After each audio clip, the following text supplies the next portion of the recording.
ദേവ, പൂതനയുടെ ചിതയിൽ നിന്നുള്ള പുക ഇങ്ങി പാലാഴിയോളം എത്തിയിരിക്കുന്നല്ലോ. എന്താ, അവൾക്ക് മോക്ഷപ്രാപ്തിയോ? അതെ, മോക്ഷപ്രാപ്തി ഉണ്ടാകണമല്ലോ. അധർമ്മവൃത്തി ചെയ്തവൾക്കും ജന്മസാഫല്യമോ? എനിക്കൊന്നും മനസ്സിലാകുന്നില്ല. ദേവ, ഈ പൂതന ആരാണ്? എന്തിനാണ് അവൾ ഇതൊക്കെ ചെയ്തത്? പറയാൻ ദേവി. പൂതനാമോക്ഷം കഥ പറയുന്നതും കേൾക്കുന്നതും മോക്ഷദായകമാണ്. ദുഷ്കർമ്മമായാലും സൽക്കർമ്മമായാലും ഏതൊരു കർമ്മവും അനുഷ്ഠിക്കുന്നതിന് പിന്നിൽ ചില കാര്യകാരണ ബന്ധങ്ങളുണ്ടെന്ന് ദേവി മനസ്സിലാക്കിയാലും. കൃഷ്ണനെ കാകോളം ആവോളം പുരട്ടിയ മുല കൊടുത്തു കൊല്ലണമെന്ന ഉദ്ദേശത്തോടെ പൂതന പുറപ്പെട്ടു ചെന്നതിൻ്റെ പിന്നിലും ഒരു പൂർവാപര ജന്മബന്ധത്തിൻ്റെ കഥയുണ്ടെന്ന് ദേവി അറിഞ്ഞിരിക്കുക.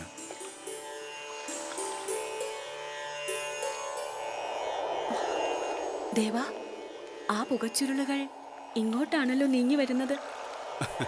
വരട്ടെ, വരണമല്ലോ. പുകച്ചുരുളിൻ്റെ ആഗമന ഉദ്ദേശം അറിയണമെങ്കിൽ പൂതനെ ആരെന്നറിഞ്ഞിരിക്കണം. കേട്ടാലും നമ്മുടെ വാമനാവതാര കാലത്ത് മഹാബലി ചക്രവർത്തിക്ക് രത്നമാല എന്നു പേരായി അതിസുന്ദരിയായൊരു മകളുണ്ടായിരുന്നു. വാമന രൂപയായ നമ്മെ കണ്ടപ്പോൾ രത്നമാലയ്ക്കൊരു മോഹമുദിച്ചു. വാമനൻ തീരെ ചെറിയ കുട്ടിയുടെ രൂപത്തിലായിരുന്നല്ലോ. തനിക്ക് വാമനനെ പ്രസവിക്കാൻ കഴിഞ്ഞിരുന്നെങ്കിൽ, ഒന്ന് മുലയൂട്ടാൻ കഴിഞ്ഞിരുന്നെങ്കിൽ എന്ന അദമ്യമായ മോഹമാണ് രത്നമാലയ്ക്കുണ്ടായത്. അവളുടെ മനസ്സിൽ ആ മോഹം സഫലമാകാത്ത മോഹമായി എന്നും ഉണ്ടായിരുന്നു. ആ രത്നമാലയുടെ അനന്തര ജന്മമാണ് കൈതവി എന്ന രാക്ഷസിയിൽ ജനിച്ച പൂതന എന്നറിഞ്ഞാലും. എന്താ, ദേവിക്ക് മനസ്സിലായോ? മനസ്സിലായി. വാമനനായ അങ്ങയെ മുലയൂട്ടണമെന്ന മോഹമാണ് കൃഷ്ണനായ അങ്ങയെ മുലയൂട്ടിയതിലൂടെ അവൾക്ക് സഫലമായത്, അല്ലേ? അതെ, കൊല്ലണമെന്ന ഉദ്ദേശത്തോടെയാണ് വന്നതെങ്കിലും ഒരമ്മയുടെ സ്ഥാനത്തിരുന്ന് മുല നൽകി മരിച്ചതുകൊണ്ട് ഒരു വീരമാതാവിൻ്റെ സ്ഥാനവും മോക്ഷവും പൂതനയ്ക്ക് ലഭിച്ചിരിക്കുന്നു. അവൾ പുകച്ചുരുളായി വരുന്നത് നമ്മളിൽ വിലയം പ്രാപിക്കാനാണ്.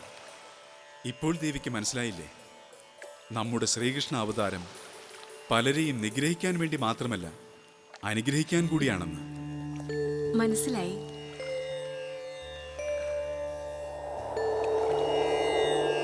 ദേവ, അങ്ങയുടെ മാതാവ് എത്തിക്കഴിഞ്ഞു.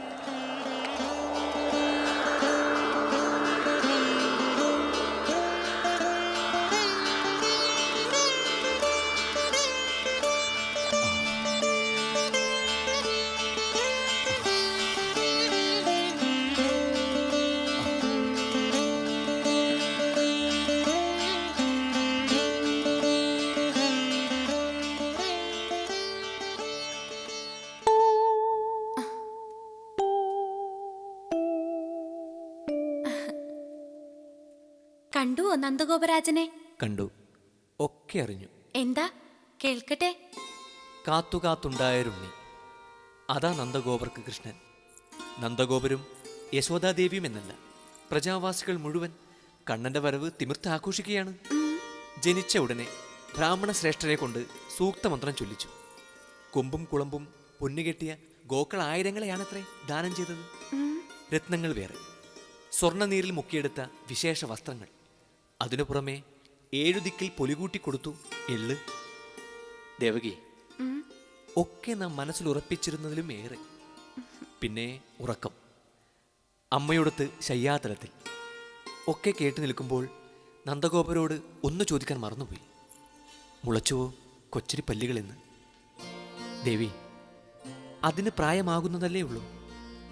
അമ്മയുടെ മനസ്സിന്റെ വേഗതയിൽ വളരില്ലല്ലോ ഒരു ഉണ്ണിയും. പിന്നെ എന്തൊക്കെ പറഞ്ഞു നന്ദഗോപരാജൻ? പകലുറങ്ങും മുമ്പേ പറഞ്ഞു തീരാനാകാത്തത്ര വിശേഷങ്ങൾ. ആമോദം ഏറ്റവും പകർന്ന ഒന്നു പറയാം. കണ്ണനെത്തിയപ്പോൾ അമ്പാടി തന്നെ ആകെ മാറിയത്രേ. ആ മാറ്റം കുറിക്കാൻ നന്ദഗോപർ ഉപയോഗിച്ച വാചകമെന്തെന്നോ? രമാക്രീഡം എന്നു വെച്ചാൽ അമ്പാടി ലക്ഷ്മീദേവിയുടെ കളിപ്പന്തലായത്രേ. സമ്പൽ സമൃദ്ധി ആവോളം ഇരട്ടിച്ചു. സർവൈശ്വര്യ രൂപിണിയായ ലക്ഷ്മീദേവിയുടെ കേളി രംഗമായി അമ്പാടി. ദേവി, എന്ത് കേൾക്കണം ഇതിനപ്പുറം? ആകുലതകൾ ഏറെ പേറിച്ചെന്ന് നാം മടങ്ങി വന്നത് ആനന്ദത്തിന്റെ സാഗര കരങ്ങളേറി. മതി, മനം നിറഞ്ഞു. കൃതാർത്ഥയായി ഇവൾ.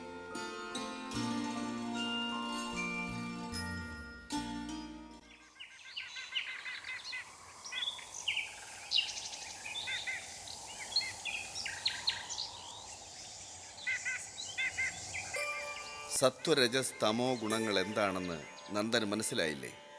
ധർമ്മ സംസ്ഥാപനാർത്ഥം ദുഷ്ടനിഗ്രഹം ചെയ്യുക എന്ന കർമ്മം ജഗന്നിയന്താവിനാൽ കണ്ണനിൽ അർപ്പിതമായിരിക്കുന്നു എന്നറിഞ്ഞാലും. അജ്ഞനായ എനിക്ക് അവിടുത്തെ ഉപദേശത്താൽ വേദാന്തസാരങ്ങൾ ഏറെ ഹൃദിസ്ഥമാക്കാൻ കഴിഞ്ഞു. എത്ര കേട്ടാലും മതിവരാത്ത സാരോപദേശങ്ങൾ ഇനിയും ഉപദേശിക്കണം മഹാമുനെ. നേരമേറെ ചെന്നിരിക്കുന്നു, നമുക്ക് നടക്കാം.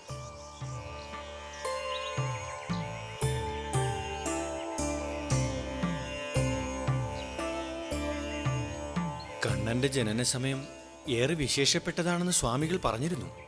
അതെ, കൃഷ്ണപക്ഷത്തെ രാത്രിയിൽ ഇടവം ലഗ്നത്തിൽ അഷ്ടമി തിഥിയിൽ രോഹിണി നക്ഷത്രത്തിലാണ് കണ്ണൻ ഭുജാതനായിരിക്കുന്നത്. കണ്ണൻ പിറന്നു വീഴാൻ വേണ്ടി സൂര്യാദി ഗ്രഹങ്ങളൊക്കെ യഥാസ്ഥാനത്ത് തികച്ചും അനുകൂലമായ രീതിയിൽ സ്ഥിതി ചെയ്ത് ഒരപൂർവ മുഹൂർത്തം സൃഷ്ടിച്ചു കൊടുത്തു എന്ന് പറയുന്നതാവും ശരി. അങ്ങനെയുള്ള ഒരു മകനെ കിട്ടിയ നീ പുണ്യവാനാണ്. നിന്റെ പൂർവകാല പുണ്യങ്ങളെല്ലാം ചേർന്ന് ഉടൽ പൂണ്ടതാണ് ഈ കണ്ണന്റെ ജന്മമെന്ന് മനസ്സിലാക്കുക.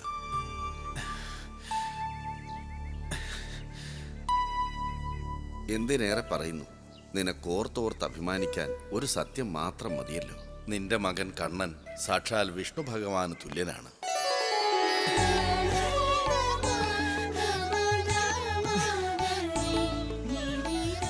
സത്യമാണോ മഹാമുനെ? ഞാൻ അത്രയ്ക്ക് പുണ്യം ചെയ്തവനും എന്റെ പൊന്നുമോൻ വിഷ്ണു തുല്യനാണോ മഹാമുനെ? അതെ, അവൻ വിഷ്ണു തുല്യനാണ്. വിഷ്ണുവാണ് ഈ പകൽ പോലെ സത്യം.